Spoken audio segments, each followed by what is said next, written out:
onward to the Era 5 box set. It is called Brilliant Adventure, and it covers 92 to 99, I believe. No, 1992 to 2001. And so this is David Bowie's 90s resurrection after a little bit of a creative crisis in the late 80s. And this is really where I think he kind of redefines himself and really finds his voice. The first record of this era is Black Tie, White Noise. And I really like it. It's like kind of early 90s easy listening, but it's sweet. This is when he falls in love with Iman, and that happiness is all over this album. One of my personal favorites, The Buddha of Suburbia.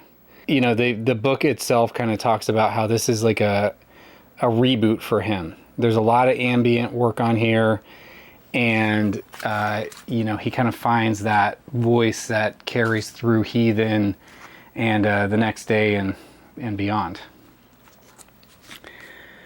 But there's a very interesting detour into the industrial sound of his friend Trent Reznor. So this is a collaboration between Bowie and Eno, and it's called Outside. And it's really amazing. What I've decided to do is also integrate the Brilliant Live Adventures box set into this, because it is cohesive with this era. So this is from the Outside tour, and these are amazing albums. I'm not a huge live album guy, but when it comes to Bowie, I you know, there's really interesting versions, and they're worth listening to. They're their own thing. A secondary Outside tour live album. This doesn't come with the box set. This is a bootleg, but this is a really good live album. I love it. This is Bowie and Nine Inch Nails, and I think it's a radio broadcast, but he does a version of Hurt that is so incredible. Here is Earthling, and this is one of my all-time favorites. This is another entry into the industrial era for him. I love it.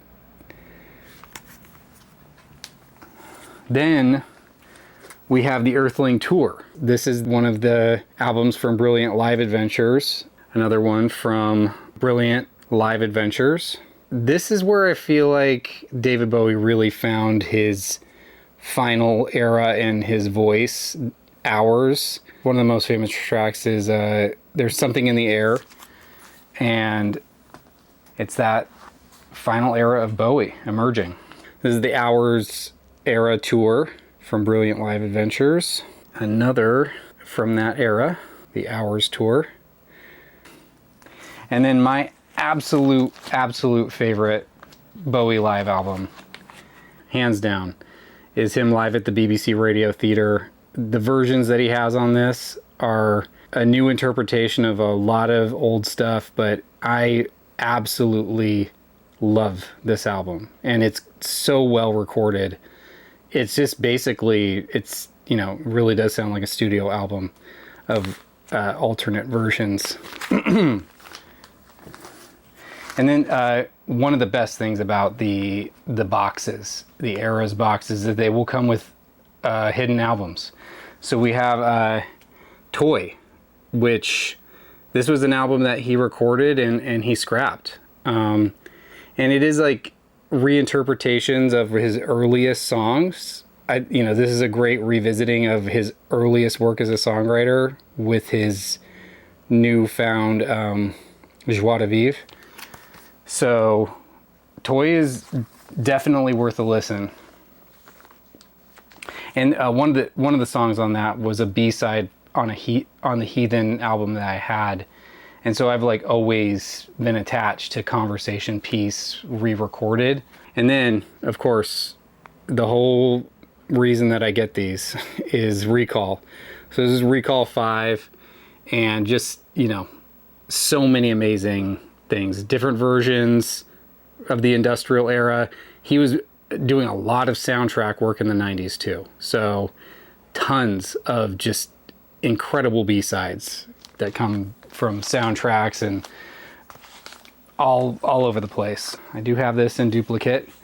So this is the Brilliant Adventure CD box. Little mini versions of everything you just saw. Exact. And then actually the better version of Toy is Toy Box. So this has 3 different discs of 3 different arrangements of all of the songs on Toy. Some of the alternate versions I love so much better than the versions that are included on just the standard issue of Toy. So definitely check out Toy Box. There is hidden gems in this. And that's Era 5 of Bowie.